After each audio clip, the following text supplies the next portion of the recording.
À tous, salut le chat, salut à toi, auditeur du futur qui nous écoute en podcast ou en vidéo sur notre chaîne YouTube Les Jeux de 20h24 et bienvenue bien sûr à vous tous qui nous écoutez en direct sur la chaîne Twitch. Nous sommes le lundi 17 janvier 2022, il est 20h24 et nous sommes donc à 920 jours de la cérémonie d'ouverture à Paris sur la Seine entre le pont d'Austerlitz et le pont d'Iéna. Et ben, on va saluer tout ce petit monde qui est avec moi autour de cette table virtuelle ce soir. Je vais d'abord saluer Martin, notre expert olympisme, l'homme de la technique, vous le connaissez déjà avec les premières émissions, les jeux de 20h24. Il est rodé au logiciel de diffusion en principe. Comment ça va, Martin ? Ben écoute, ça va très bien, ravi de te recevoir. On a déjà pu entendre que tu avais un petit ton un peu différent de Laurie, donc voilà, on est ravi de t'accueillir pour ta première. Hein, voilà, c'est déjà un grand jour, même si tu l'as dit, il reste 921 jours à attendre avant qu'on ait peut-être le beau panorama comme derrière toi avec ce beau terrain de beach volley sous la Tour Eiffel. Exactement, pour ceux qui nous écoutent en podcast ou qui nous écouteront un peu plus tard, Martin, il y a en effet un petit décor sympa derrière moi avec donc le terrain pour le tournoi de beach pour les Jeux de Paris 2024. Alors on va saluer nos deux invités qui sont là ce soir. Martin, si tu le veux bien, notre invité fil rouge, vous la connaissez déjà si vous nous suivez, si vous nous avez suivis sur les premières émissions, c'est Alexia Richard de l'équipe de France de beach volley. Salut Alexia, comment ça va ? Hello tout le monde, j'espère que ça va bien pour vous. Moi nickel, on vient de rentrer du Qatar, au top. Ah, déjà donc destination au soleil, tu t'es déjà mis un peu dans les conditions de l'été 2024. On va voir que tu n'étais pas au Qatar forcément pour les vacances, qu'il y a une petite récompense sympa à la clé. On va en reparler dans quelques secondes, Alexia.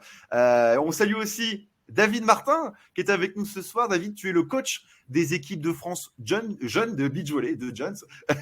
Salut David, comment ça va ? Ça va très bien. Bonjour à tous et à toutes. Très heureux d'être là parmi vous. Effectivement, je suis le responsable des équipes de France jeunes, mais je suis aussi l'adjoint des équipes de France senior filles et donc je continue à travailler avec Alexia. Donc tu es là ce soir, en effet. Bah oui, David, tu es là pour parler, pour qu'on parle tous ensemble un peu de ton parcours, Alexia, un peu le parcours sur la route de Paris 2024. Mais là, on va partir d'un peu plus loin sur le début de ta carrière jusqu'à ta rencontre en fait avec ta partenaire actuelle, hein, les Anna Placette. Donc, on va voir ce qui t'a animé du coup à devenir cet athlète qu'on connaît maintenant, qu'on connaît bien avec toi. Donc sur le premier live il y a 2 mois déjà, si je ne m'abuse. Donc bon, on va se lancer gentiment, Martin, dans cette nouvelle émission. Les Jeux de 20h24. C'est parti, Martin. C'est parti. On va déjà un peu parler du coup de ce que tu as fait, Alexia, depuis qu'on s'est vu du coup en effet il y a 2 mois. Donc tu l'as dit, tu reviens du Qatar pour un tournoi un peu spécial. Tu vas pouvoir nous raconter comment ça s'est passé, est-ce que c'était un peu dans le détail. Et on voit un peu un chèque derrière toi. Est-ce que tu peux nous le montrer un petit peu ? Il y a quelques zéros. On verra au fil de l'émission. Je vous montre déjà le début. Un peu de teasing. Du coup, donc c'était un tournoi un peu original qui s'appelle King of the Court. Est-ce que tu peux nous raconter un peu le contexte un peu de ce tournoi, pourquoi vous êtes allé là-bas avec les Anna et quelles sont en fait les règles de ce tournoi-là ? Alors oui, le King of the Court, c'est un tournoi à part entière du beach volley classique. Hein. Ça reste du 2 contre 2 avec des règles classiques beach volley, mais c'est un tournoi qui est complètement différent sur le circuit mondial. Avec les Anna, on a déjà eu l'occasion de participer à 2 événements sur les 3 précédents de King of the Court. C'est assez simple, c'est 5 équipes sur un même terrain, un terrain gagnant et le reste des équipes sur le terrain perdant. Et pour prendre la place de l'équipe qui est sur le bon côté du terrain, tout simplement, il faut la sortir, donc gagner un point. Et le but après, c'est de rester le plus longtemps possible de ce côté du terrain pour marquer le plus de points d'affilée et essayer d'atteindre les 15 lors des derniers rounds. Donc, il y a 5 équipes, comme je le disais, 3 rounds. À chaque round, une équipe est éliminée pour qu'à la fin, il n'en reste que 3. Et là, je vous assure qu'un round à 3 sur 15 minutes au King of the Court, c'est horrible. C'est un cardio, ce n'est plus du sport, c'est du cardio pur. On sent tous les petits excès qu'on a fait auparavant. Hein. C'est là où après les fêtes, ça arrive. Mais c'est une expérience vraiment à part entière. On joue avec de la musique, donc de la grosse musique. On ne s'entend pas parler sur le terrain, donc pour communiquer, c'est très dur. Et je pense que tout le monde a déjà fait le test ici. Hein, quand vous courez avec de la musique qui fait bam bam bam, vous courez vachement plus vite que quand vous mettez Vianney dans vos oreilles. Et là, c'est pareil. Vu qu'on a que du bam bam bam, on enchaîne. Et voilà, c'est assez cardio. Donc, effectivement, on vient de rentrer du Qatar la semaine dernière avec un très beau résultat. Donc, on a fait une deuxième place, sachant que c'était les finales mondiales du King of the Court. Donc, ça regroupait les 15 meilleures équipes. Donc, il y avait quelques absentes à cause de la situation sanitaire. Mais ça regroupait quand même les meilleures équipes du monde. Et je ne sais pas par quel moyen et comment, mais on a fait deuxième. Et c'est beau. C'est reparti plein badin, Alexia, après la petite blessure, là, tu nous avais évoqué la dernière fois, ces blessures à la mi-novembre. Bon, les médecins ont l'air d'avoir donné le feu vert, là. On en reparlera peut-être un petit peu plus tard. Je ne vais pas vous donner tous les petits secrets maintenant, mais il faut savoir que j'en ai refait une belle. J'en ai refait une très très belle. Je pense que même David pourra. J'en ai refait une belle. Ouais, les médecins avaient donné le feu vert. Malheureusement, la fissure, je pense que vous le savez, une fissure, ça ne se guérit pas. Hein. Donc aujourd'hui, j'ai toujours ma fissure à l'épaule. On a réussi à la consolider avec tout le staff médical, tout le staff qui m'accompagne, avec une reprise assez lente. On a fait ce qu'il fallait. On s'est un peu inquiété avec les ANA à 4-5 jours du départ. Je n'avais pas trop encore touché la balle. Mais on s'est dit, pas de panique, on y va. Le 31, j'ai fini à l'hôpital pour une bactérie dans l'estomac. Je me suis dit, pas de panique, on y va. Le 2 janvier, vol annulé. Enfin bref, ça a été assez long pour y aller, mais on a réussi à y aller. C'était déjà le premier objectif, en fait. Hein, c'était d'arriver à mettre les pieds au Qatar. Avec les ANA qui a un passeport signalé rouge Interpol, c'était assez compliqué aussi. Donc, ça a été un super trajet comme on les aime. Un passeport rouge signalé Interpol. Et donc, c'est Novak à côté peut aller se rhabiller, dis donc. C'était rock'n'roll. Ah ouais, c'était... Puis à l'aller comme au retour. Hein, c'était sympa. Au niveau du sportif pur, c'est du coup des adversaires que tu as l'habitude de croiser sur le circuit mondial, potentiellement au championnat du monde, potentiellement aux Jeux Olympiques. C'est vraiment ce niveau-là de compétition? Ouais, c'est vraiment ce niveau-là de compétition. Après, là, encore une fois, il me manquait quelques grosses équipes quand même avec le Covid, mais des équipes qu'on avait déjà battues au King Cup précédent, donc ça ne nous faisait pas peur. C'était plus, comme je le disais, là, sur le fait que je ne me sois pas trop entraînée avec la blessure. C'était un petit peu compliqué, mais on a tellement bien managé que les efforts ont payé. Et en termes de niveau, ouais, c'est le top mondial. Alors, la petite différence, c'est que sur ce genre de format, vous pouvez avoir une joueuse française qui décide de jouer avec une Allemande. C'est vraiment, voilà, vous pouvez mixer vos paires. Généralement, ils essayent de garder les paires par pays. Mais lorsque là, par exemple, avec le Covid ou des blessures, vous pouvez très bien contacter une fille d'un autre pays et dire c'est parti, on le fait ensemble. Et David, pour le staff, du coup, c'est quoi l'intérêt de ces tournois? Il y a le côté un peu, j'imagine, pour les athlètes un peu monétaires aussi. On voit que les gains potentiels sont assez intéressants. Pour le côté entraînement, pour le staff, vraiment, les entraîneurs, c'est quoi l'intérêt de ces tournois? L'intérêt, il y en a plusieurs. Tout d'abord, dans la période où on est, il y a assez peu de tournois. C'était hyper intéressant qu'elles puissent faire un tournoi de ce niveau-là, de se confronter aux meilleures équipes. Ça, c'était hyper important. Sur un autre aspect, ensuite, c'est le genre de compétition, c'est le genre de format où la priorité, ça doit être ta qualité de side-out. Et ça reste la priorité du beach volley traditionnel aussi. Donc, on travaille vraiment les bases. Le service pour passer en face et le side pour rester du bon côté. Donc, c'est tout à fait positif. Donc, le side-out pour expliquer aux néophytes, c'est le fait du coup de marquer un point quand l'adversaire est au service. Voilà. C'est le fait de marquer un point lorsqu'on est en réception et d'enchaîner réception, passe, attaque et de marquer le point. Du coup, ça lance là ta saison, Alexia, ça lance vers quoi ce beau début de saison, ce beau début d'année là finalement là. Tu vas aller sur quoi sur tes prochains objectifs finalement? Là, pour l'instant, ça lance une belle période de stage qui arrive. On devait partir à Tenerife. On a appris hier qu'on partait au Brésil. C'était un petit peu mouvementé, mais on part. Ensuite, on aura une deuxième période de stage normalement à Tenerife. Et ensuite, 3 grosses compétitions. Faut savoir que, comme on le disait l'autre fois, le format a changé pour les tournois mondiaux. On n'est plus sur du World Tour 1, 2, 3, 4, 5 étoiles. Maintenant, on est sur des catégories. Challenger, etc. Donc, on n'a pas trop de compétitions encore qui sont sorties. On a surtout un gros trou au milieu de l'été. Donc, les 3 premières compétitions, notamment au Mexique et au Brésil, vont être très déterminantes. Donc, avec tout le staff, le staff a décidé de nous préparer au mieux et de nous emmener sur des stages, du coup, au préalable pour performer et arriver sur ces compétitions comme si on avait fait déjà un bon nombre de compétitions avant et qu'on était dans le rythme, quoi. Pour compenser un peu. Pour ceux qui nous écoutent, là, d'ailleurs, réagissez dans le chat. La France, le tournoi en France, là, on en est où On en est où un petit peu, là? J'aimerais bien savoir. Suspense. On sait que tu nous disais la dernière fois qu'il y aurait une étape en France. Ça s'est confirmé? Ce sera Paris, Marseille, ou on peut pas encore le dire? Ah, Monsieur Martin. Monsieur David Martin, s'il vous plaît. Rien n'est encore officiel. Ah, on aura essayé, Martin. Donc, on ne peut pas communiquer autour encore. Il y aura bien une étape du plus haut niveau mondial en France. Voilà. Qui aura lieu à la fin de l'été. Mi-septembre. Mais le lieu n'est pas encore connu. Ça progresse. Bon, on sera au courant on vous rappellera sur les prochaines émissions pour gratter un petit peu, essayer de savoir. Mais je pense que Martin, on va un peu se diriger vers le cœur un peu de notre discussion ce soir. C'est ça. Donc, Alexia, on va te proposer un peu de redérouler un peu tout le fil de tes premières années, vraiment de ton enfance jusqu'à la rencontre avec ta binôme actuelle, donc les Anna Placette. C'était quoi en fait ton cadre de vie dans quel cadre tu as grandi? T'étais quel genre d'enfant? Qu'est-ce que tu peux nous raconter sur ça fait rire David, je vois que j'ai l'impression qu'il en a des belles à raconter. Voilà, c'est quoi un peu tes premières années? Alors moi, avant tout ça, il faut savoir que je suis une sportive avec un ballon et une balle. Je me débrouille très bien. On me met à la danse ou la gymnastique, c'est un autre problème.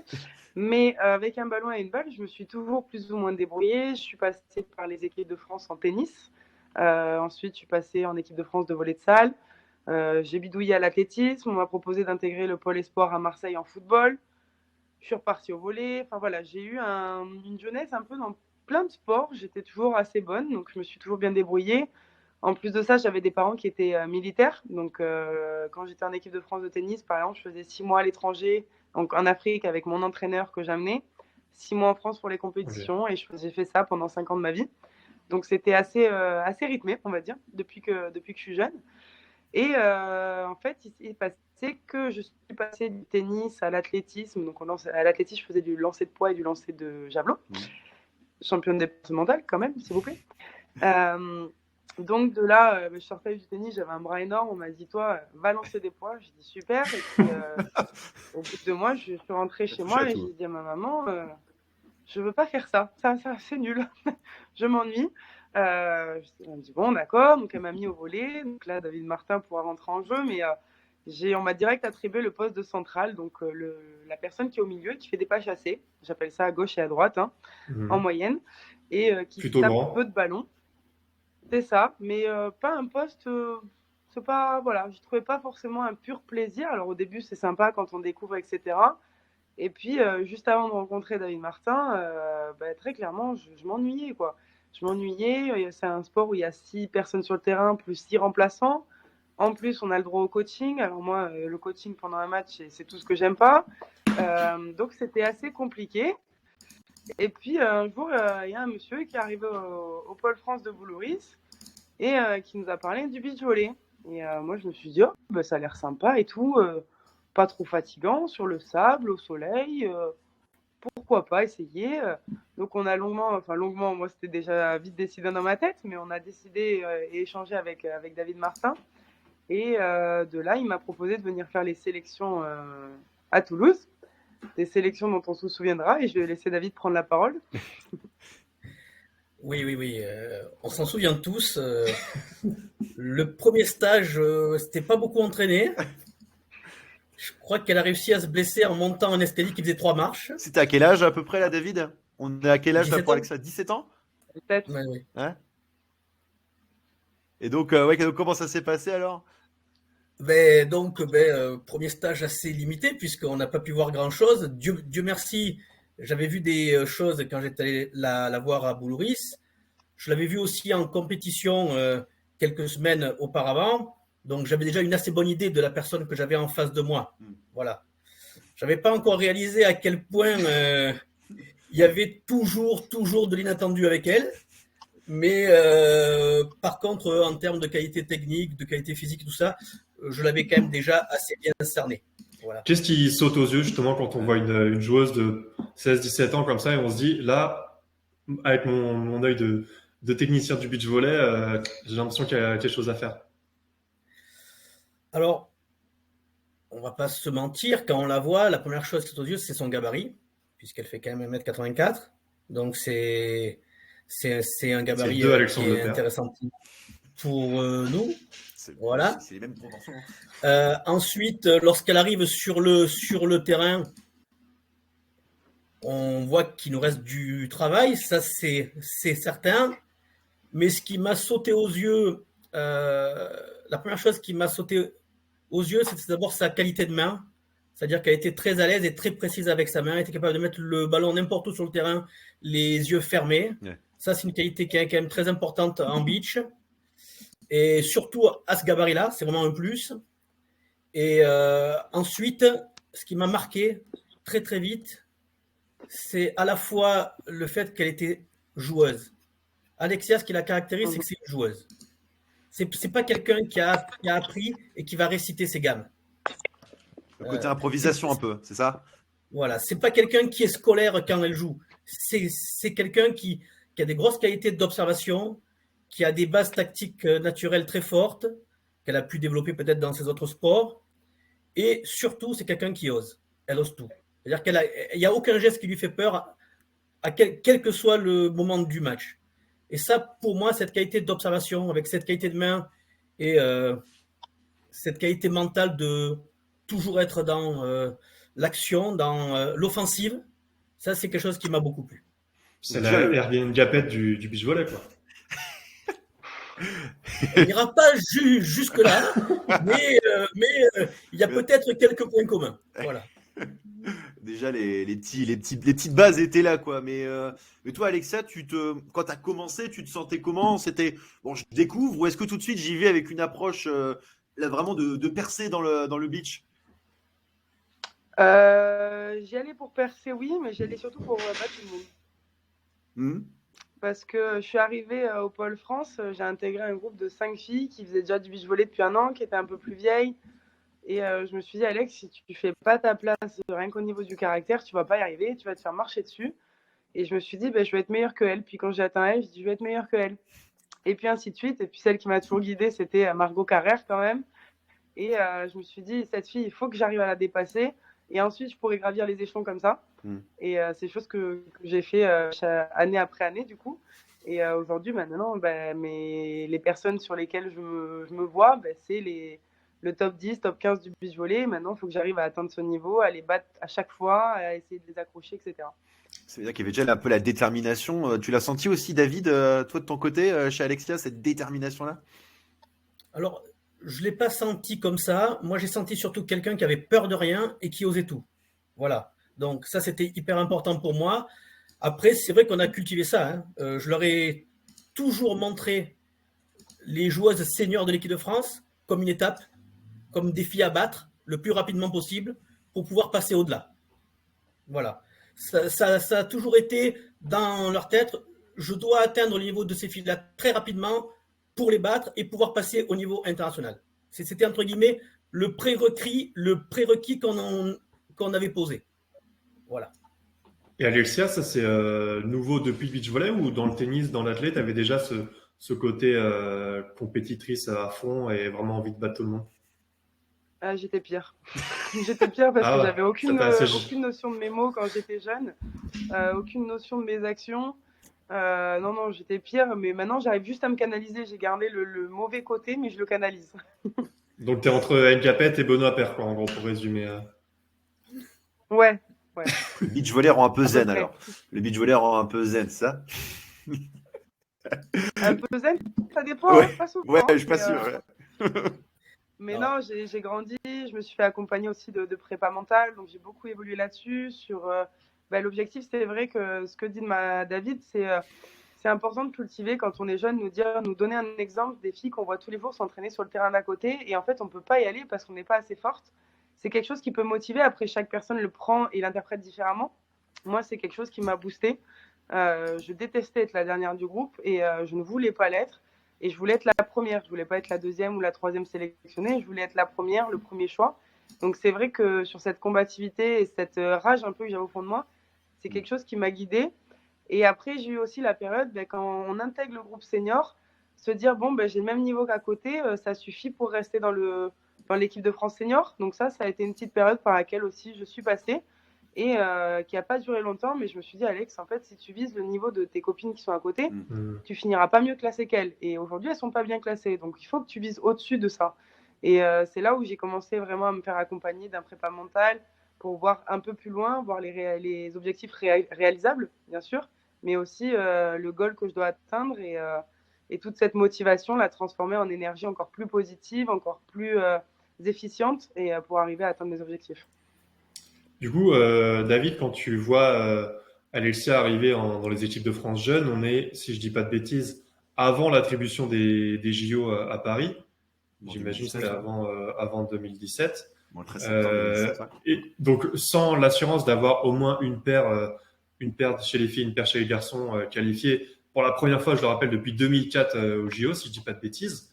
Est-ce que avec Alexia, ça fait aussi partie des gens où tu t'es dit potentiellement on peut construire une paire qui a le niveau des JO? Alors, je ne fonctionne pas comme ça. C'est-à-dire que quand j'ai des jeunes joueurs, des jeunes athlètes, je mets d'abord des objectifs à court terme et à moyen terme. Et il faut d'abord passer ces étapes-là pour qu'on se projette beaucoup plus loin après. De mon point de vue à moi, leur montrer un objectif aussi lointain quand ils sont aussi jeunes, avec le manque de maturité, avec tout ça, ça peut parfois faire des déclics chez certains, mais ça peut aussi paraître un petit peu inaccessible pour d'autres. Et je préfère passer par étapes. Donc, on ne s'est pas projeté sur ça avec Alexia. On s'est projeté simplement sur, à la fin de l'année, tu dois être la meilleure du groupe. Et puis la deuxième année, tu vois les seniors, à la fin de l'année, il faut qu'ils soient capables de les battre. Et puis voilà, et on a avancé par étapes. C'est une progression un peu en escalier, un peu, David, en fait, si on devait imager ça. C'est par palier, quoi, forcément. Alors oui, on avance par palier. Maintenant, pour pouvoir passer les paliers du futur, il faut avoir posé parfois les bases 2 ou 3 ans avant. Donc, on pose les bases et on espère qu'on va monter les escaliers ensuite. On n'en est jamais totalement assuré. Et oui, et puis comme il dit, c'est par palier. C'est vrai que nous, c'était là, moi, c'était si tu veux être en équipe de France senior, il faut que tu arrives à battre les seniors. C'est aussi simple que ça. Et bien sûr, une fois qu'on est arrivé sur ces objectifs, on avait aussi des objectifs comme les championnats d'Europe, intégrer le top 5, les championnats du monde, etc., qui nous aidaient aussi à nous évaluer par rapport aux autres équipes qu'on rencontrait en fait tous les ans. Se dire, là, elles, on les a perdues, maintenant elles sont numéro 1 mondial, qu'est-ce qu'on a loupé? C'est aussi un moyen, je pense, pour les entraîneurs et aussi les joueurs de voir les évolutions et s'il y a d'autres nations qui avancent plus vite que nous et pour quelles raisons, etc. Et c'est vrai que nous, les objectifs à court et moyen terme, sûrement, ont marché. Et je trouve qu'aujourd'hui, quand on parle des Jeux Olympiques, comme il dit, à des adolescents, si je puis dire, entre 18 et 20 ans, pour eux, c'est un rêve. Mais un rêve, pour moi, ce n'est pas forcément réalisable. Il faut que ça soit un objectif. Et quand on en parle à 17, 16 ans, ça reste un rêve. Donc pour eux, ce n'est pas forcément atteignable. Ou alors, ça viendra comme ça. Mais ils n'ont pas toute la notion, on n'a pas toute la notion du travail que ça demande, de l'implication, de tout ce que ça demande en fait de fournir pour atteindre cet objectif. Surtout qu'il y a peut-être aussi des contretemps, forcément, tu l'as peut-être senti, Alexia, cette progression-là. À quel moment tu t'es senti, mince, ça va pas aussi vite que je veux dans ma progression vers le haut niveau? J'ai pas vraiment senti. Alors, forcément, ça va jamais assez vite. Quand on est sportif, on n'a pas envie de passer par l'étape 20e mondiale, 15e. On veut faire de 92 à premier. C'est comme ça. Mais forcément, il y a aussi les pépins physiques. Moi, j'ai eu quelques pépins physiques. On a toujours travaillé pour que je revienne au plus vite. Au final, j'ai envie de dire, c'est pas quelque chose qui m'a ralenti parce que David me connaît maintenant. Je pense que c'est celui qui me connaît le mieux parmi tout le staff. Les pépins physiques, pour moi, c'est quelque chose que j'accepte. C'est différent. C'est-à-dire, je ne l'appréhende plus, je l'accepte parce que je sais que ça va arriver. L'important, c'est de comment on manage pour ne pas perdre de temps. Et je me suis rendu compte que même avec les blessures, on a réussi à tout organiser avec le staff pour que je ne perde pas de temps. Alors forcément, on a toujours l'impression de voir ça comme une perte de temps, mais ça fait partie aussi du quotidien d'un sportif. Et c'est vrai que je n'ai pas vu vraiment de moment où j'ai régressé, avancé, régressé. Mais ça fait toujours des petits hauts, des petits bas, des objectifs qu'on veut atteindre et que finalement, on prend une claque et on ne les atteint pas. Moi, je me souviens encore d'une compétition à Denag il y a 3-4 ans, là, où avec les ANA, c'était la première fois qu'on s'impliquait autant en tant que senior. On avait suivi une diététicienne, on avait suivi un prépa mental pour cette compétition. On avait tout bien fait pour ça, pour arriver sur la compétition et perdre contre les moins de 18. Donc là, oui, on prend une belle claque en pleine face. Et puis, d'un côté, ça nous fait redescendre un peu de notre piédestal. Et de deux, il y a forcément des doutes et des questionnements qui arrivent. Et je pense que moi, ça a été le tournoi qui m'a fait le plus me remettre en question sur ce que je voulais, quel investissement je voulais mettre pour y arriver. Et je me suis dit, en partant de cette compétition, Alex, c'est soit tu y vas à 3000%, soit tu arrêtes, parce que ça sert à rien. Et on avait beaucoup parlé avec David de cette compétition, parce que moi, ça a été une étape assez dure dans ma jeune carrière, entre guillemets, où ça a laissé place à des doutes. Mais aujourd'hui, je suis encore là et je suis contente d'avoir fait ce choix. David, c'est un moment de bascule qui est important, ça, pour les athlètes à ce moment-là de la carrière, comme Alexia, tu l'as vécu. Il y a des athlètes qui peuvent tomber, finalement, un peu. Oui, des moments difficiles, Alexia elle en a vécu plusieurs dans sa carrière, hein. Celui-là, c'est vrai que ça a été la première grosse déception de ses débuts en senior, parce qu'elle s'était très bien préparée avec les ANA. Après, c'était début janvier sur un tournoi en indoor. On n'avait jamais fait de tournoi en indoor, c'était leur premier. Et en termes de flottaison des ballons, en termes d'impact au service, il y a des choses qui nous ont surpris un peu.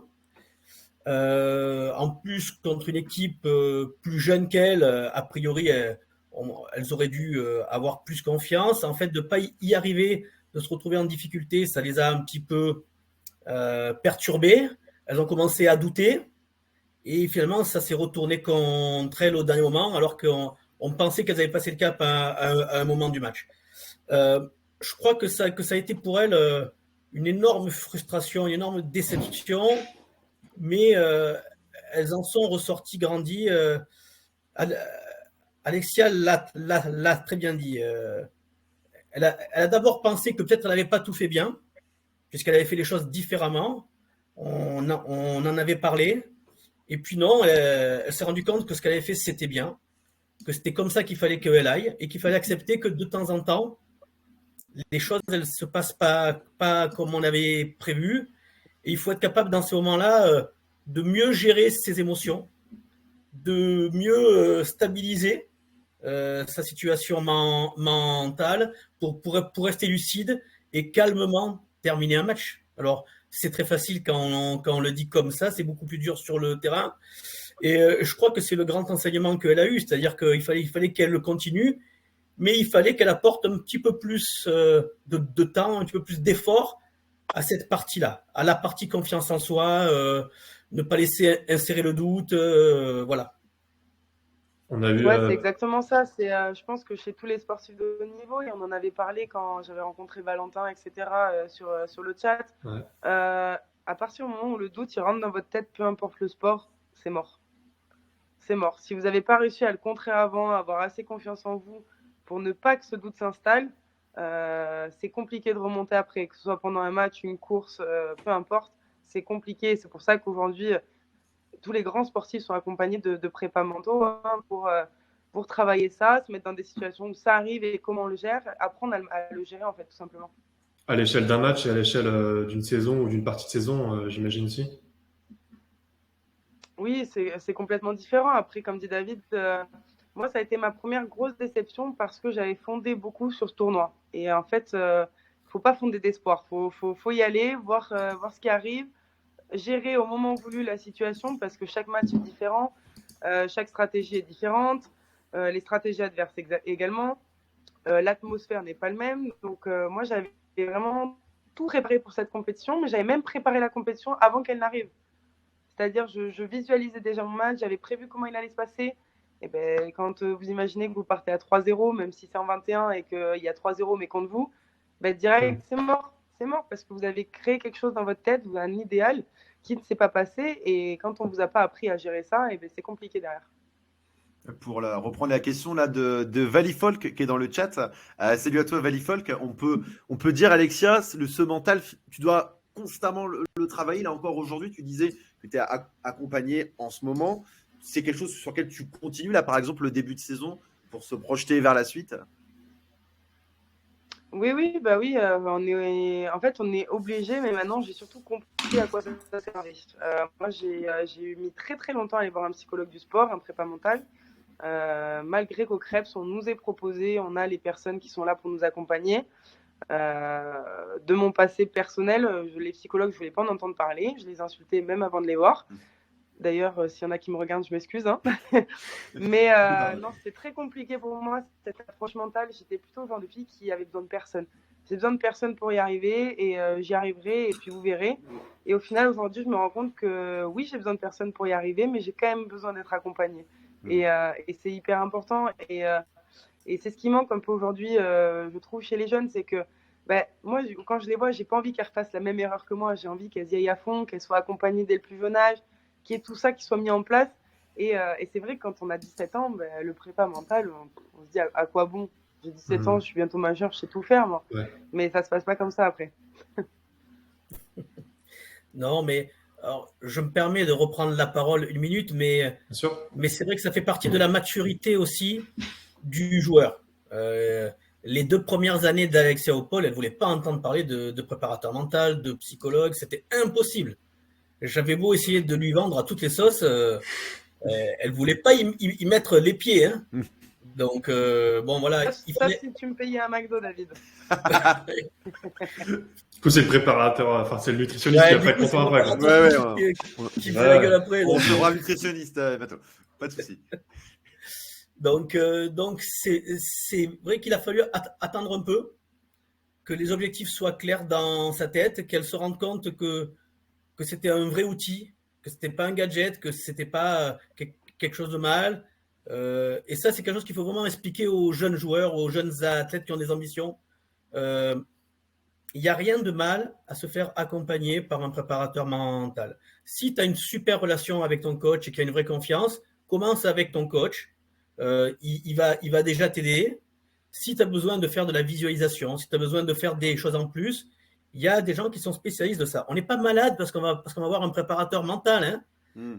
On va pas avoir un préparateur mental parce qu'on est un crackers. C'est pas ça. C'est que tout athlète a besoin d'être accompagné pour mieux performer. C'est juste ça.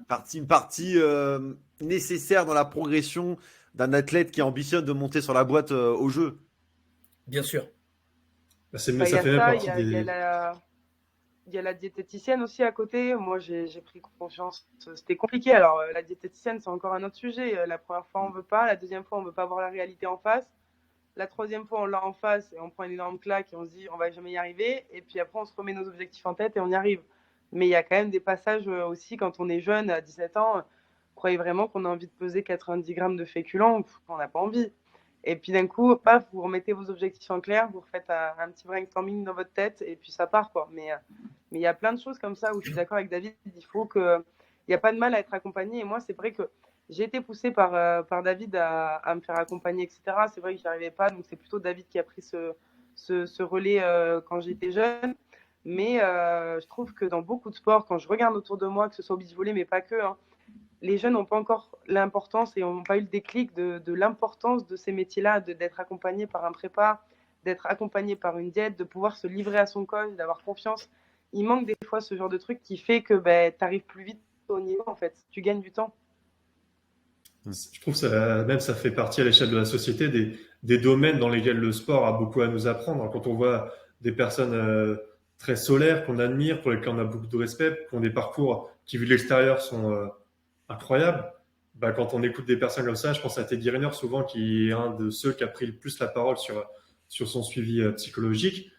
C'est comme tu le dis, il n'y a pas de mal à être soit suivi, soit aidé, soit chacun met les mots qu'il veut dessus. Mais voilà, je pense que pour le coup, ça, le sport de haut niveau a beaucoup à apprendre à tout le monde là-dessus. Je voulais te poser une petite question. Alexia, tu nous as dit que tu avais pratiqué pas mal de sports, plus ou moins à haut niveau, plus ou moins intensément. Pourquoi le beach volley, c'est devenu le sport qui va te suivre pendant toutes ces années professionnelles, un peu, en tout cas de très très haut niveau international? Qu'est-ce que tu as trouvé au plus qu'ailleurs? Pour moi, il y a deux sports qui m'ont marqué, enfin trois quand j'étais jeune. Il y a eu le tennis, où là, j'ai touché le très haut niveau et je pense que j'avais un très bel avenir. Entre-temps, il y a eu le football. Et le troisième sport, ça a été le volley de salle. Le tennis, c'est vrai que j'avais une pression, j'allais pas à l'école, j'étais au CNED. Donc dès mon plus jeune âge, je voyais personne. J'étais derrière un ordinateur à faire mes cours. Je m'entraînais quasiment autant très jeune qu'à l'âge que j'ai aujourd'hui. Et en plus de ça, le tennis, il y a une pression psychologique qui est très très dure. Pour des jeunes, c'est très très dur. C'est différent des autres sports que j'ai pu connaître. J'avais aussi également un papa qui était comme moi, qui avait la rage de vaincre, parce que c'était moi sur le terrain, c'était pas lui. Et ça, il l'oubliait de temps en temps. Donc voilà, c'était un peu compliqué pour moi à gérer. Plus je grandissais, puis plus j'avais l'impression d'être adulte avant de l'être. Et c'était compliqué, c'était très compliqué. De là, je me suis dit, bon, mon rêve, ça a toujours été de jouer au foot. J'ai envie d'aller au foot. Pareil, c'était un petit peu compliqué parce qu'il y a encore 10 ans, le foot féminin, c'était pas trop ça, hein, c'était pas très développé. On en parle déjà pas beaucoup, mais alors on en parlait encore moins. Et puis, à l'UNSS, il s'est retrouvé qu'on m'a proposé le volley. Ma maman m'a encouragée, m'a dit, mais ça peut être bien. Et moi-même, j'étais super contente d'intégrer le pôle France à Boulouris. Mais il m'a manqué le côté physique. Il m'a manqué l'impact physique. Moi, je suis quelqu'un qui adore me dépasser. C'est un gros défaut parce que du coup, j'ai pas de barrière avant la blessure. J'y vais, puis on verra, ça passe ou ça casse. Mais donc ça, c'est pareil. David m'a aidé à contrôler un petit peu mon énergie et savoir la focaliser là où il fallait la mettre, parce que j'étais un petit peu celle qui courait tout le temps à droite à gauche, qui se reposait jamais. Et donc, quand j'ai essayé le beach volley, je me suis dit, c'est génial. Il y a tout ce que tu veux, Alex. Il y a l'impact physique qui est énorme par rapport à tous les sports que j'ai connus. Je vous invite à courir dans le sable encore une fois. Mais c'est horrible comme sport. Il n'y a aucune partie de plaisir, vraiment. La deuxième, c'est que j'aimais pas les sports d'équipe parce que j'étais pas maître de mon destin, mais j'aimais pas trop les sports individuels totalement parce que j'avais personne avec qui parler. Donc je me suis dit, c'est génial, le beach volley, on n'est que deux. De plus, j'ai de la chance de m'entendre super bien avec ma partenaire qui est mon amie de tous les jours aujourd'hui. Et de trois, je me suis dit, c'est quand même sympa. J'adore avoir le coaching à l'entraînement, qu'on me drive, etc. Par contre, sur le terrain, peu importe le résultat, si j'ai envie de faire mon truc, je vais le faire. Je vais prendre un sifflon après, mais c'est pas grave. Je vais le faire. Et le fait qu'il n'y ait pas de coaching sur le terrain, ça nous donne quand même, dès le plus jeune âge, à avoir vraiment beaucoup de responsabilités et d'être en fait le seul et unique responsable de la défaite ou de la victoire. Et en fait, ces trois aspects-là que j'ai retrouvé un peu au tennis, que j'avais pas au volley, que je cherchais un petit peu partout, je les ai condensés, je les ai retrouvés en un seul sport. Et c'est pour ça que aujourd'hui, je continue ce sport. En plus, on voyage tout le temps. Moi qui ai vécu en Afrique, j'ai fait que bouger étant jeune, je combine encore plus une deuxième passion, le voyage, à mon sport, mon métier. Donc rien de mieux, quoi. C'est vrai que depuis qu'on se parle un petit peu depuis les 3 mois, tu as quand même fait Qatar, Brésil, bientôt les Canaries. Tout ça encore à l'heure du Covid. Du Covid, ça va. Ça va. Le voyage, il y a quoi faire. On sent que tu as trouvé ta voie, mais tu regrettes pas les parcours d'avant, en fait, Alexia, avec le tennis, le foot, l'athlé, ça t'a servi, quoi, tout ça? Tout m'a servi, je pars du principe qu'il ne faut pas regretter. Après, j'ai quand même le côté curieuse en moi qui me dit, Alex, où c'est que tu aurais pu aller au tennis? Tu pensais à l'âge que tu avais quand tu joues au tennis, pourquoi pas même un parcours olympique? Alors bon, à l'époque, on n'avait pas les Jeux de Paris de 2024 annoncés, mais tu pensais au tennis comme un sport vraiment sérieux pour toi? Ah oui, moi je voulais gagner Roland Garros pour gagner le Prize Money, dès mon plus jeune âge. C'était, ça marchait que comme ça. C'était, j'adore le tennis et puis je veux faire ma vie et je veux gagner plein d'argent et puis écraser tout le monde. Donc tes rêves au début, c'était pas que l'olympisme, quoi. Après, forcément, on touche à tout au début, mais tu rêvais pas que des jeux, quoi. Surtout pas que des jeux. Non, parce que c'est vrai qu'au niveau des jeux, alors ça reste que mon point de vue, mais le tennis, c'est pas, quand on est le tennis, c'est pas très mis en avant par rapport à ça, on n'en parle pas trop. C'est plus Roland Garros, Wimbledon, c'est des compétitions qui sont plus phares encore. Forcément, les grands chelems. Pour les personnes. Et donc moi, j'avais vraiment l'objectif d'aller gagner Roland Garros. J'avais fait, j'ai ramassé les petites balles, etc. Et j'avais fait les petits as à tard, mais je m'étais dit, mais Alex, si tu gagnes Roland Garros, tu pourras faire plein de cadeaux à ta maman et t'acheter plein de trucs. Et donc moi, je partais dans cette optique d'écraser tout le monde et d'essayer d'être numéro 1 mondial. Et donc, j'ai gardé ce côté quand même, tu vois, qui pour moi est important de vouloir écraser tout le monde. On n'a pas d'amis, là, on a juste envie, c'est un objectif personnel. Et quand vraiment ça vous tient à cœur, peu importe ce qu'il faut faire, vous allez le faire. Et donc, j'ai gardé ce côté-là, mais je l'ai un petit peu canalisé pour pas le mettre vraiment au sens du terme, quoi. Du coup, c'est sur toute cette période tennis, tu étais 6 mois l'été en France et 6 mois l'hiver là où tes parents Ouais. étaient par leur travail dans l'armée, c'est ça? C'est ça, c'est ça. J'étais à Bordeaux et du coup, j'enchaînais Djibouti ou Sénégal en fonction des années. Et je faisais avec maman 6 mois, avec papa 6 mois, et puis inversement. Quel âge à ce moment-là tu Et avais?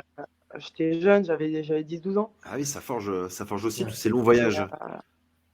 C'est génial, Ah ouais? c'est génial. Et c'est ce que je disais, c'est ce que je retrouve encore une fois de plus au beach volley aujourd'hui. Hein. Mine de rien, c'est aussi une belle aventure humaine qu'on vit avec notre staff, hein, parce que à différents d'autres sports, on part quand même des fois tous ensemble pendant 2 mois à l'étranger. C'est facile pour personne, mais au-delà de ça, on se construit tous des souvenirs communs qui resteront. Enfin, moi, j'ai encore cette place, cette purée de 3e, 4e place au championnat d'Europe avec David Martin. Yeah. Mais j'ai aussi des moments où je me vois au final France porter David Martin. Enfin, Ouais. j'ai plein de souvenirs qui aujourd'hui, même avec les années, qui restent parce que c'est une belle équipe qu'on fait tous. Alors il y en a qui partent, qui reviennent, mais on est tous ensemble. Et nous, avec les Anna, David nous a trouvés dès le début. Et aujourd'hui, on est encore là et on compte bien être là par la suite.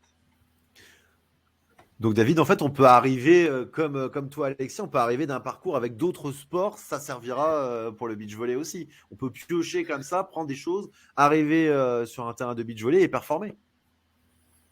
Oui, le fait de faire plusieurs sports ou d'avoir fait plusieurs sports avant, je trouve ça super positif, moi. Hein. Je connais même plusieurs athlètes. Alors, c'est plus dans les pays de l'Est où le sport est beaucoup plus valorisé. Mais il y a beaucoup d'athlètes de très haut niveau, que ce soit dans le basket, dans le hand, dans le beach, qui ont fait plusieurs sports jusqu'à très tard, jusqu'à 15-16 ans. Hein. Ça en fait des athlètes exceptionnels, avec une coordination, une vision du jeu qui est au-dessus des autres. Voilà. Donc, moi je vois ça très positivement. Alors, c'est sûr qu'à un moment donné, il faut quand même ancrer les bases de ton sport, il faut y passer du temps. Voilà. Mais non, c'est très positif de multiplier les activités quand on est très jeune. Voilà. J'ai un autre exemple en tête qui est un peu marrant. C'était il y a quelques années en arrière. Je récupère un jeune garçon en équipe de France de beach volley. Ouais. Il a 16 ans. Il joue depuis moins d'1 an au volleyball en salle. Par contre, il joue sur la plage depuis qu'il est gamin parce que toute la famille, c'est des volleyeurs. Mais lui, c'est un footballeur. Ouais, d'accord. Ouais. Voilà. Profil différent. Mais lui, c'est un footballeur. Il est au foot, il est au Montpellier Hérault, il est dans les très bons jeunes. Puis finalement, ça se passe mal. Une blessure, il décide d'aller au volley. Et moins d'1 an après, il fait sa première médaille. Ouais. Voilà. C'est un garçon qui s'appelle Nimel, qui était titulaire en équipe de France, qui a atteint le plus haut niveau au monde en salle. Voilà. Mais jusqu'à 15 ans, son sport principal, c'était le foot. Comme beaucoup d'Italiens sur le circuit, hein, ils étaient joueurs professionnels de foot, certains jusqu'à 16-17 ans, et puis ils sont arrivés au beach volley et ils sont allés sillonner les Jeux Olympiques, quoi. Ouais. Ça veut dire pour ceux qui nous écoutent, hein, c'est possible d'arriver au beach volley par une porte d'entrée qui est différente avec plein de sports avant, quoi. C'est ça. Hein.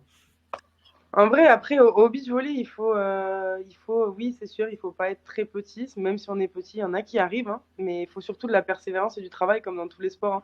Hein. Ouais. Si vous avez votre objectif en tête et que vous travaillez pour l'atteindre, il y a beaucoup de chances que ça paie, quoi. Tu parles de taille, on peut faire 1m75, je sais pas, je prends un exemple tout à fait. Au hasard. Au hasard, c'est peut-être ma taille, je sais pas. Mais on peut se présenter en faisant 1m75, ça passe? Chez les filles, aujourd'hui, 1m75, c'est pas si ridicule. Après, ça dépend des capacités. Alors, c'est sûr, hein, quelqu'un qui fera 1m85, il aura un peu plus de facilité, que ce soit au niveau du contre, de la hauteur d'intervention, tout ça. Mais on a eu des exemples, et il y a des exemples aujourd'hui, qui sont pas, c'est pas des filles très très grandes et qui touchent autour de 1m78 et qui faisaient partie des meilleures mondiales. Je pense à Rebecca, je pense à 2-3 personnes qui sont arrivées comme ça, qui ont bossé et qui Ok, elles n'ont pas la taille, mais elles ont développé d'autres capacités, l'explosivité, la force, la vitesse d'attaque, etc. Et après, ce qui est important, c'est de construire votre jeu en fonction de vos qualités et pas en fonction de vos adversaires. Ce sont Moi, des je filles qui sais restent que, sur par le exemple, moi, circuit je là suis pas aujourd'hui. très grande. Hein. Ce sont des filles qui sont sur le circuit Ouais, encore c'est des filles qui aujourd'hui. sont sur le circuit. Ouais, tout à fait, elles sont sur le circuit. Et il n'y en a pas qu'une. Hein. Et puis, c'est comme des filles qui ont pourtant sur le circuit et qui font des podiums. Il n'y a pas vraiment de stéréotype. Alors, bien sûr, après, quand plus vous êtes grande et plus vous êtes grand, surtout en mec, ça aide. On ne va pas se mentir, ça aide. Mais ça ne veut pas dire parce que vous êtes à la moyenne. Moi, on m'a toujours dit, Alexia, tu fais qu'1m84, tu ne seras jamais bloqueuse.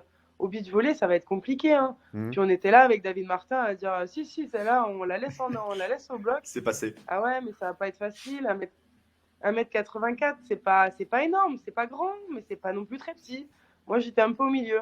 Et puis, j'ai appris à développer mon jeu. Alors, moi, je suis pas quelqu'un qui forcément va avoir une très haute hauteur d'intervention au bloc.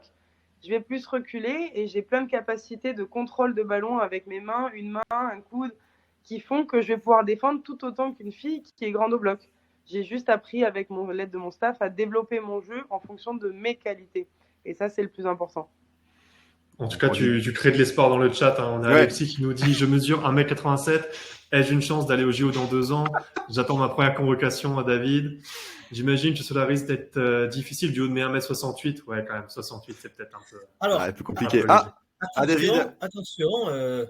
Alors oui, c'est pas le profil qu'on va favoriser. Hein. Je le confirme.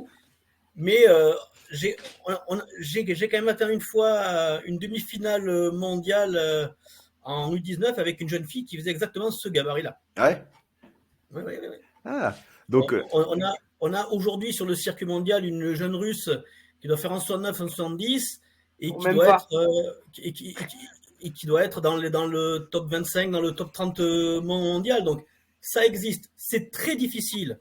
Ça sera un parcours ardu, mais c'est pas impossible. Même au jeu, même pour arriver au jeu, parce qu'à la fin, là, quand on arrive au sommet du sommet, ça peut bloquer. Alors, quand on arrive au sommet du sommet, bien évidemment, il y a moins de place. C'est-à-dire qu'aujourd'hui, on sait que la tendance mondiale depuis 10 ans, c'est l'augmentation des gabarits. Et des gabarits moyens, comme il y avait il y a quelques années, des joueuses très techniques, très fortes, à 1,72, 1,75, il y en a moins. Voilà, c'est 80% de filles qui sont au-dessus de 1,80. Voilà. Mais il reste de la place pour des joueurs exceptionnels qui ont des qualités que les autres n'ont pas, qui ont développé des choses que les autres n'ont pas. Il ne faut pas oublier qu'on est dans un sport où on a un seul bloqueur. Donc, si j'ai des capacités de tonicité, de vitesse de bras, d'impact, de vision du jeu, je peux développer autre chose. Et justement, est-ce que le beach donne la chance aux gens qui ont ces tailles un peu plus petites, entre guillemets, par rapport au volley en salle, où là, pour le coup, on a plus l'habitude de voir des gens beaucoup plus grands et voire qui dépassent, pour certains garçons, les 2 mètres, qui ressemblent presque à des basketteurs? Oui. Alors, oui et non. Alors, oui, bien évidemment, si on a quelque chose de plus, quelque chose d'exceptionnel, on pourra peut-être aller plus loin sur le sable. Mais au plus on va se rapprocher du très haut niveau, au plus les standards vont se rapprocher, vont s'aligner sur les standards de salle. Alors que c'est vrai qu'aujourd'hui, en salle, par exemple, il y a un poste privilégié pour les petits gabarits, qui est ce poste de passeur, libéraux, de joueuses arrière, ou des filles avec de grosses qualités de vision du jeu, de vitesse, de lecture, peuvent exister au très haut niveau. Voilà. Mais voilà, tout est possible. Il faut de la détermination et du travail. Mais là où une joueuse de 1,85, elle a une chance sur 5 de passer les caps, ben celle qui est plus petite, elle a peut-être qu'une chance sur 20. C'est la réalité aussi. Question de ratio un peu. Mais en tout cas, Alexa qui chute avec son écran, mais en tout cas on a un peu disserté là, Martin, on s'est un peu écarté finalement du parcours d'Alexa, mais on répond aussi dans cette émission un peu comment on peut devenir athlète olympique. C'est pas qu'une question de gabarit, hein, Martin.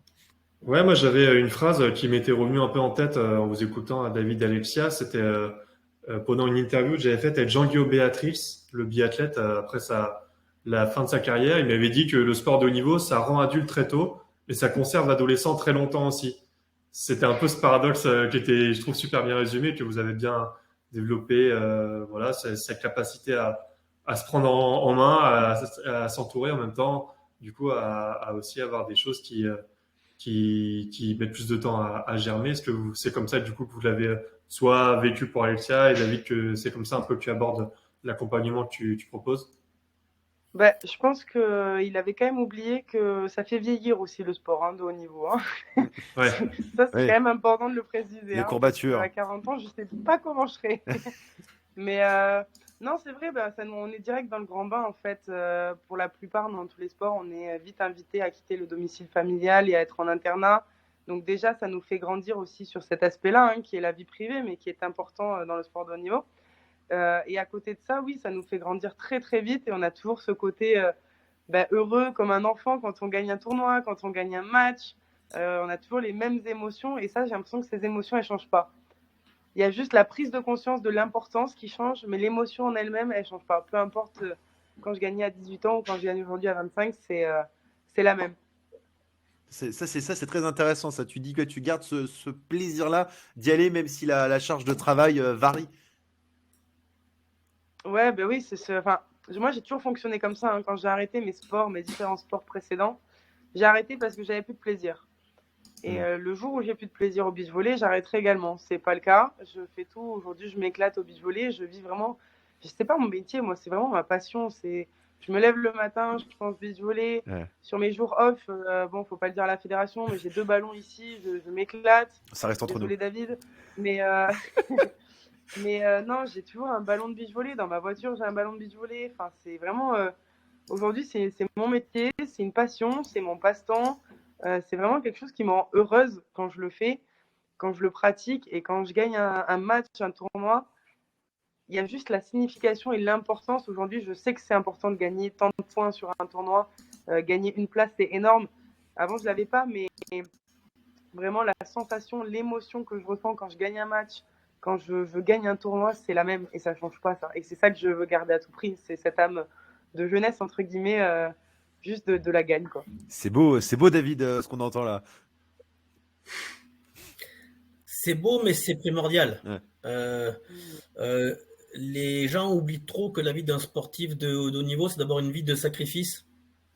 Et ces sacrifices qui ne sont pas faits pour rien, c'est fait pour des objectifs forts, mais des objectifs forts dans lesquels on prend du plaisir. Si au quotidien, ça devient un fardeau, ça a plus d'intérêt.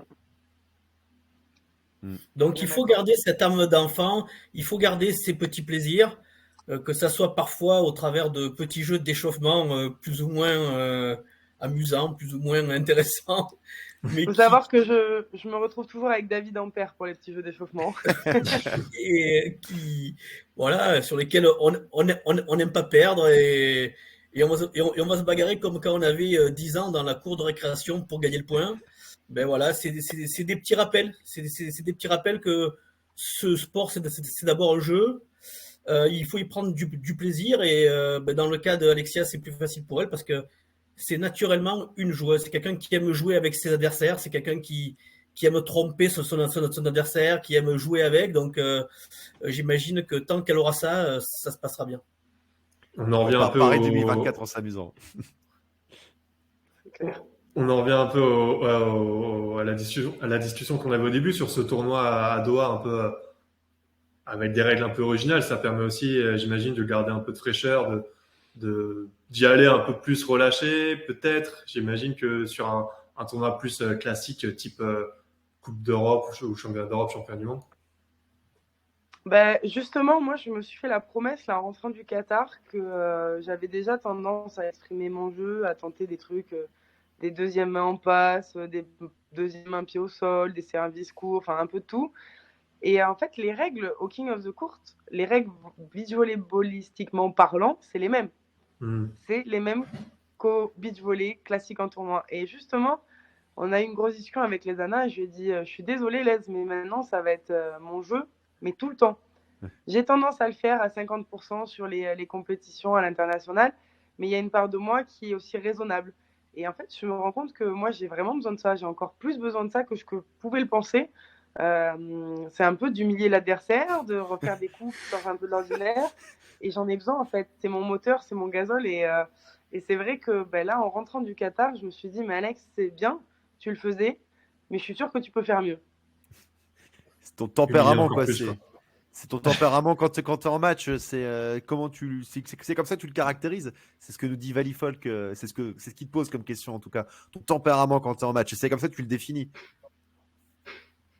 Ouais, complètement. Il faut que. En fait, ça va peut-être choquer beaucoup. Hein. J'espère qu'on va pas perdre de personnes sur le chat, mais si je peux humilier mon adversaire, je le ferai dans le plus grand des respects et sur le sport à part entière. Hein.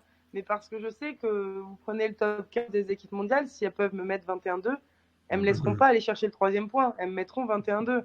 Et ça, je l'ai compris, ça marche comme ça. Et c'est vrai que quand on est jeune, encore une fois, il y a encore pas si longtemps que ça, qu'on mette 21-5, 21-8, bon, c'était la même chose. Non, 21-5, c'est pas 21-8. Et aujourd'hui, j'ai envie. Maintenant, c'est à mon tour de faire ça. Je l'ai vécu, c'est bon. Et maintenant, vous me laissez la place et je vais vous montrer, ce que ça fait. La grinta. C'est la grinta. C'est ça. On passe au petit quiz, Alex. Allez, Martin, on est chaud. On est tout chaud. David, Alexia, pour finir ce petit podcast en beauté, cette petite émission en beauté. Les jeux de 20h24. Je compte sur toi, David, parce que la dernière fois, j'ai fait 0 bonne réponse. Hein.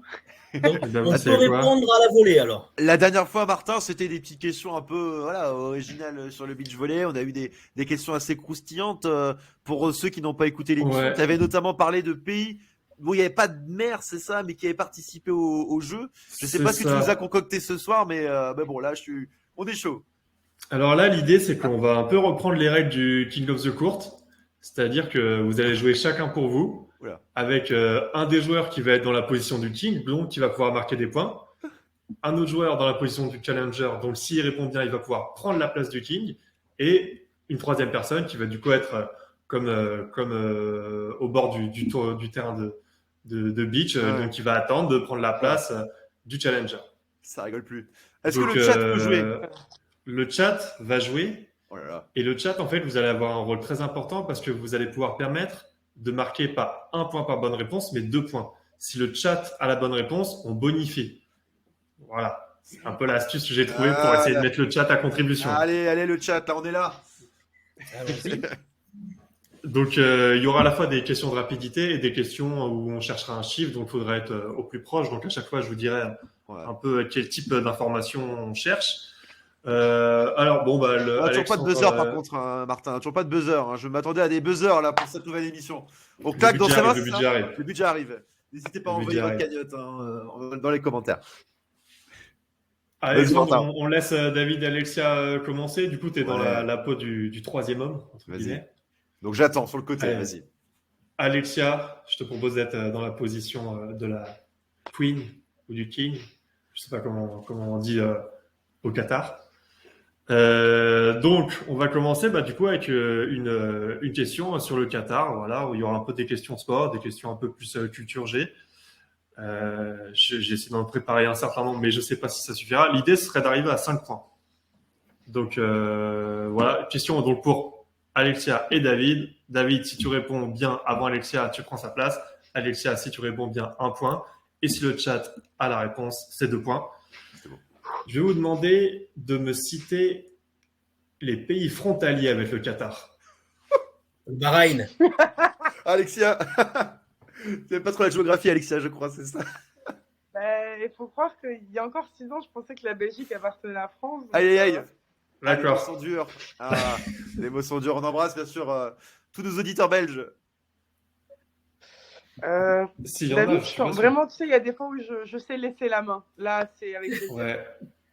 Allez, je vais me lancer.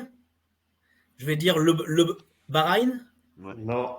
Tous les pays frontaliers du Qatar. Je les ai. Ouais. Dubaï. Ouais. C'est pas Dubaï, c'est pas le pays. C'est pas le pays, Martin. Dubaï, c'est une ville. C'est la capitale. Aïe. Les Émirats Arabes Unis. Que dit l'arbitre? Pour l'instant, personne ne l'a, ni dans le chat. C'est les Émirats Arabes Unis. Bon, allez, déjà, je vous aide, il y en a un seul. C'est pas ça? C'est pas les Émirats Arabes Unis? Non. Ah, L'Arabie Saoudite, alors. L'Arabie Attends. Saoudite, ouais. j'étais Arabie convaincu. Saoudite, il y a que uniquement c'était l'Arabie les Émirats Arabes Saoudite. Unis. J'ai pas de Le la Qatar, poudre. c'est comme une grosse prestige qui sort de Ouais. l'Arabie Saoudite. Ouais. Donc, un seul pays frontalier. Ça. Donc, Alexia, hors du terrain. David prend la place du King. Et je Alexandre, suis le nouveau challenger. challenger.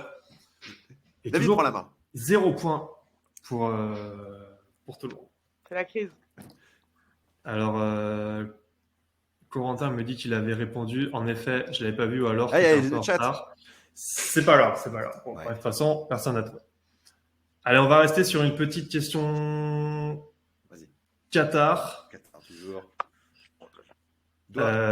Donc, Le Paris Saint-Germain. vous pouvez prendre le temps de... J'ai failli la faire. Vous pouvez prendre le temps de répondre, David et Alexandre. On cherche Yes. une date. Oula. La date de la finale de la Coupe du Monde de foot qui est prévue en 2022 au Qatar. Date Celui qui est précise. le Hein. plus près, Ouais. celui qui est le plus près, vous me donnez une date. Celui qui est le plus près, il marche. Je regarde pas le calendrier, c'est promis. Mais j'en ai une. 21 décembre 2022. 21 décembre, David. Écoute, Du coup, je vais aller vérifier, mais. j'ai pas du tout regardé. Je vais me faire engueuler par ma fille qui est fan de foot, mais C'est en juin, David, je crois. Non, c'est en juin. Hein. donc moi je vais dire le 20 décembre. Ouh. Allez, moi le Aïe, aïe, aïe, aïe, aïe, aïe, aïe. Ah, je viens de voir le calendrier. Ah, je pense que t'es bon, David. Et 18 décembre, donc c'est Ah, David merde. qui marque son point. David le King qui marque enfin son premier point. C'est malin parce que t'as répondu après, tu m'as laissé y aller dans la faille. Et après, du coup, t'avais plus Eh qu'à oui. placer une date avant ou C'était après. Bien joué. J'ai voulu C'est flamber. le privilège du roi face à son challenger. Du coup, Alexandre, tu reprends ta place sur le banc. Allez. Alexia revient On va aller voir le en chat. challengeuse. On va peut-être pas aller Ça, jusqu'à c'est 5 le- points parce que c'est peut-être un peu long. Ça c'est le côté coach. Toujours laisser parler le joueur d'abord. La stratégie. C'est beau. Le métier. C'est beau, David. Allez, on va aller une autre question Qatar, mais un peu plus sport. Pareil, donc là, c'est rapidité. Le premier qui donne la bonne réponse à gagner. Le chat, n'hésitez pas à répondre rapidement pour faire gagner 2 points. On a un Qatari qui s'appelle Moutaz Essabarchim qui a décroché le titre de saut en hauteur à Tokyo cet été. Mais à l'issue d'un concours un peu spécial, est-ce que vous pouvez me dire pourquoi? Il a été égalité avec. Non, c'est pas ça. Si, c'était cet été. Avec l'Italien. Exactement. Joué. Voilà. Et ils étaient super potes. C'est ça. Ouais. C'est vrai que dans le Et sport, souvent, on a... Ils ont décidé de pas se battre pour la médaille d'or et d'obtenir tous les deux la médaille. C'est ça. Exactement. Bien vu. Pour moi, c'est moment numéro 1 de l'année sportive en 2021. 15 Clairement. points pour Alexia. On Ouais, a on la peut bonne presque ref. faire un petit bonus pour la précision de la réponse, mais c'était la challengeuse. Elle ne peut que prendre la place Ah oui. de la reine pour l'instant. Donc, toujours 1 point pour David, 0 pour Alexandre et Alexia. Alexandre, tu reviens pour challenger Bonsoir. Alexia. On a parlé beaucoup de gabarit, de taille dans cette émission. Le hasard fait bien les choses. J'avais prévu une question sur la taille d'un athlète. Donc là, pareil, vous n'avez pas besoin de répondre le plus vite possible. On va laisser Alexandre parler en premier en tant que challenger. Vas-y. Quelle taille faisait Muggsy Bogues, le plus petit basketteur de l'histoire de la NBA? Oh vache. Oh god. Le plus petit basketteur. C'est un meneur. On laisse un petit peu le temps au chat. Je te laisse réfléchir 10 Le secondes. plus petit basketteur. N'hésitez pas à proposer. Ah, mais il faut que je te donne une petite taille. Vas-y, je vais donner une réponse. Vas-y quand tu veux. 1m66. Je compte sur mon burger quiz à l'écran. Ça va le faire. 1m66. 1m62. Oh. C'est une victoire d'Alexia. 1m60. Ah, 1m60. 1m60, ouais. Il n'y avait pas la bonne réponse dans le chat, mais vous étiez pas mal. 1m65, 1m58, 1m62, 1m68. Alexis qui dit 1m58, Zouzon qui dit 1m62. Oh. Oh, c'est bon, on y était presque. Bien joué, Alexia. Joli. Donc voilà. 1 point pour Alexia, 1 point C'est pour quoi David, le toujours prize 0 money, pour. Le Le prize prize money. money à la fin, c'est un burger, c'est ça? C'est le burger quiz. Je C'est ça. tiens en effet pour ceux qui sont à la vidéo. Je Belle tiens un ref, burger belle du ref. burger quiz. Vous repartez avec le jeu ce soir. Burger Quiz, il faut juste venir chercher chez moi. Donc, devinez mon adresse. Et puis voilà.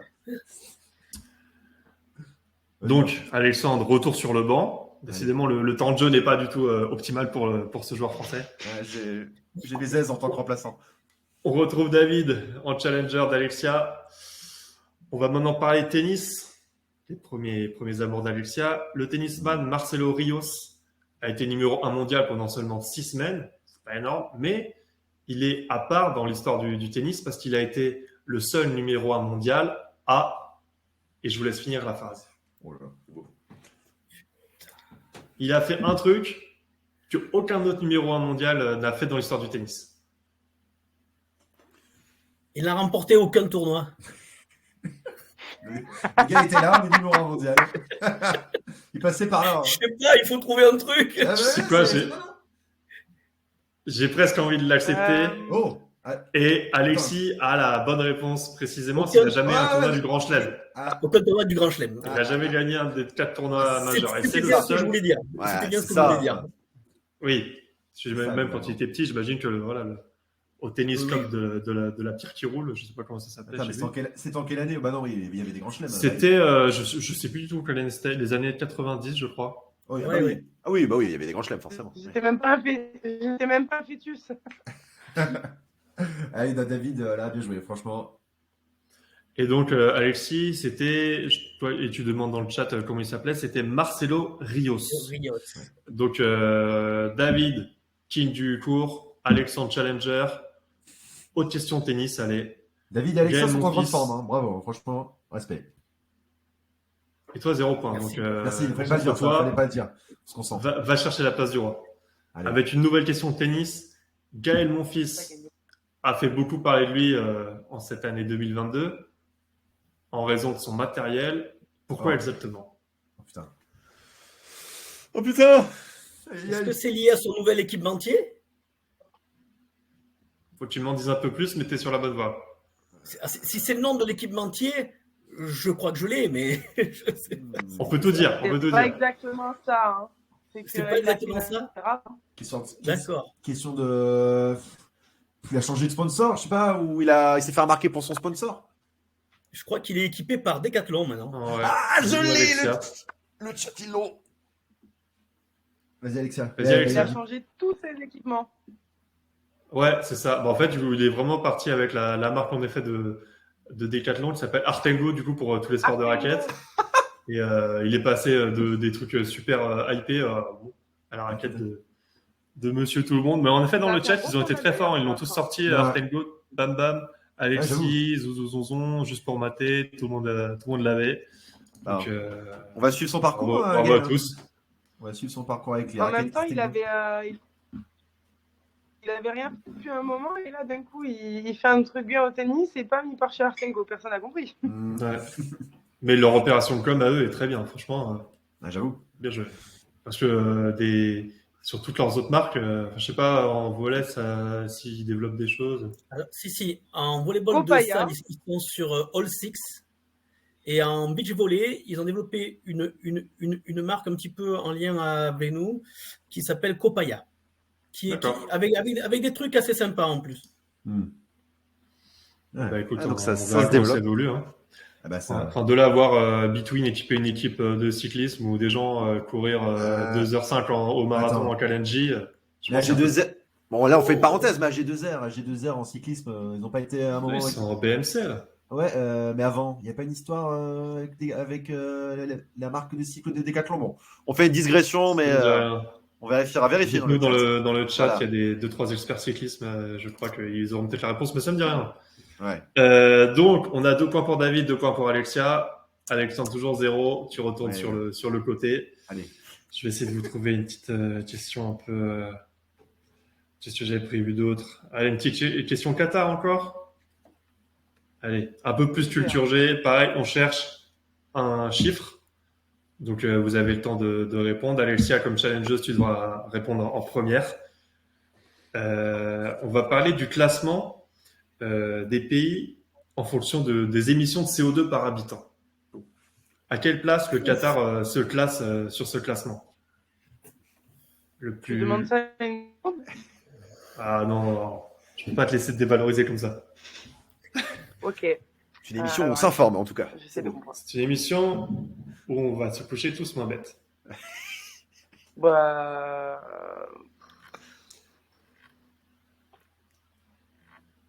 4. Quatrième pays qui Ouais, quatre. émet le plus de CO2 par habitant.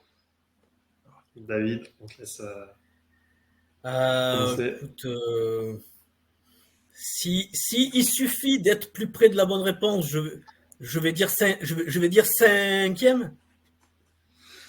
Oh, j'ai failli dire 5. Et ils sont premiers. C'est le pays oui, dont les oui. habitants émettent individuellement le plus de CO2 en moyenne, en tout cas. Ah, il fallait jouer la Donc, curiosité. il C'était fallait dans jouer un sens ou dans l'autre. Ouais. Il fallait prendre des risques. Comme sur le terrain, Alexia. Là, ça a été un peu timide. Après, en même temps, vu tous les taxis que j'ai vu passer, c'est pas mal. Ouais, ça m'a pas étonné non plus, normalement.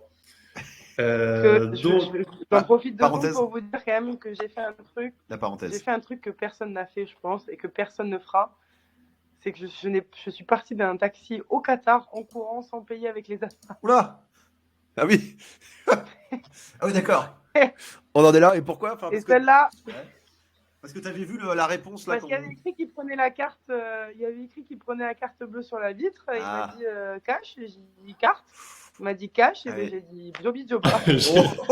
Taxi basket. Allez. Oh là là, t'as pu pouvoir Voilà. le faire au Qatar. C'est pas beau, Ouais. c'est pas bien. Attention. Ah, voilà, ça va super bien. pour l'image de la Fédé. Ouais. Ça dénonce ce soir, on dénonce. Ah ben, faut savoir qu'on a failli louper l'avion à cause de ça, hein, quand même. Hein.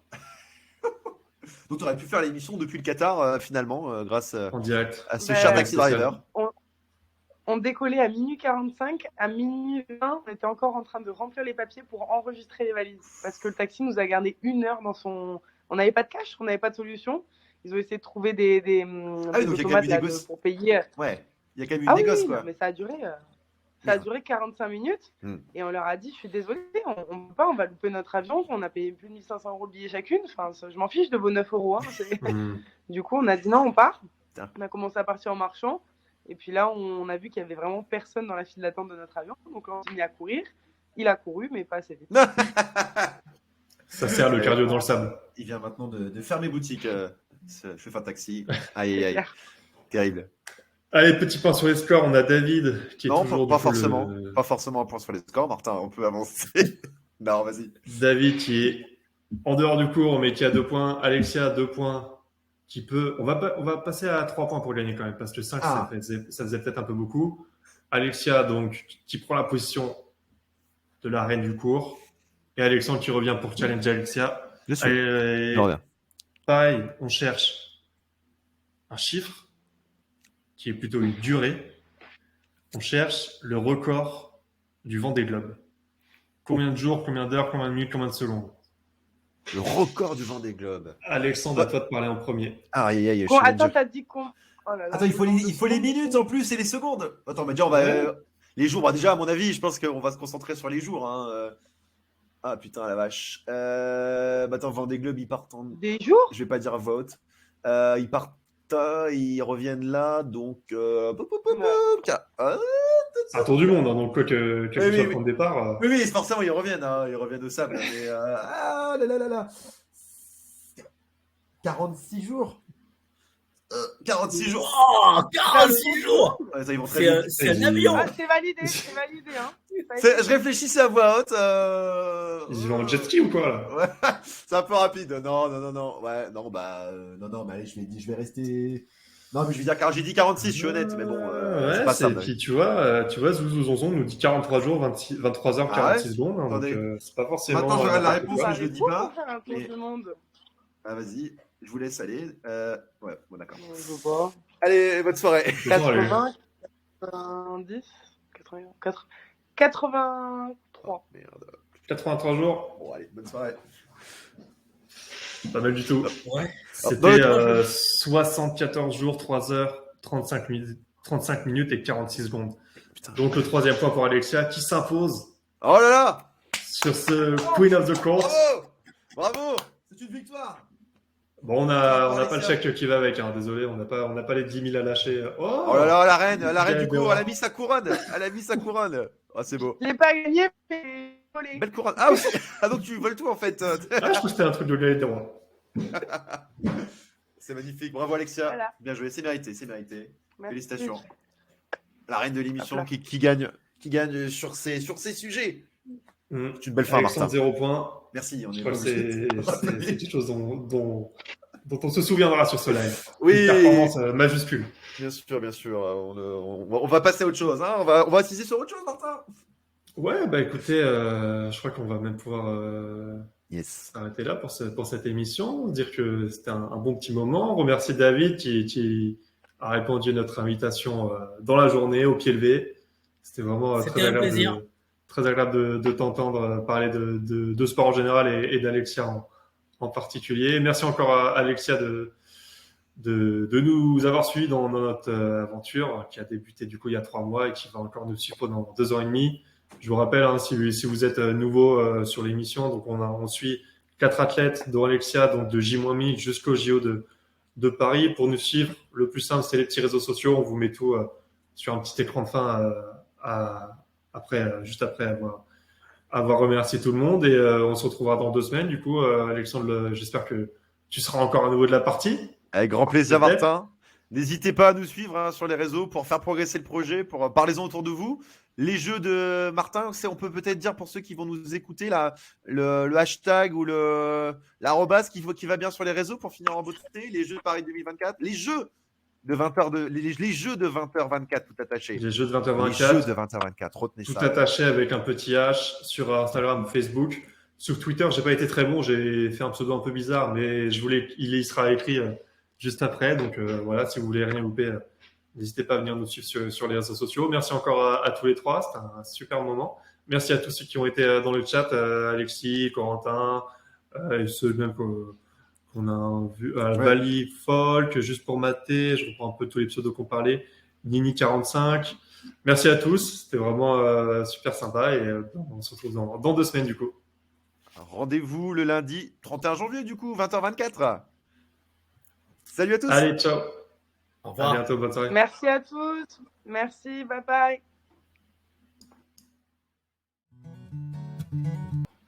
Et voilà.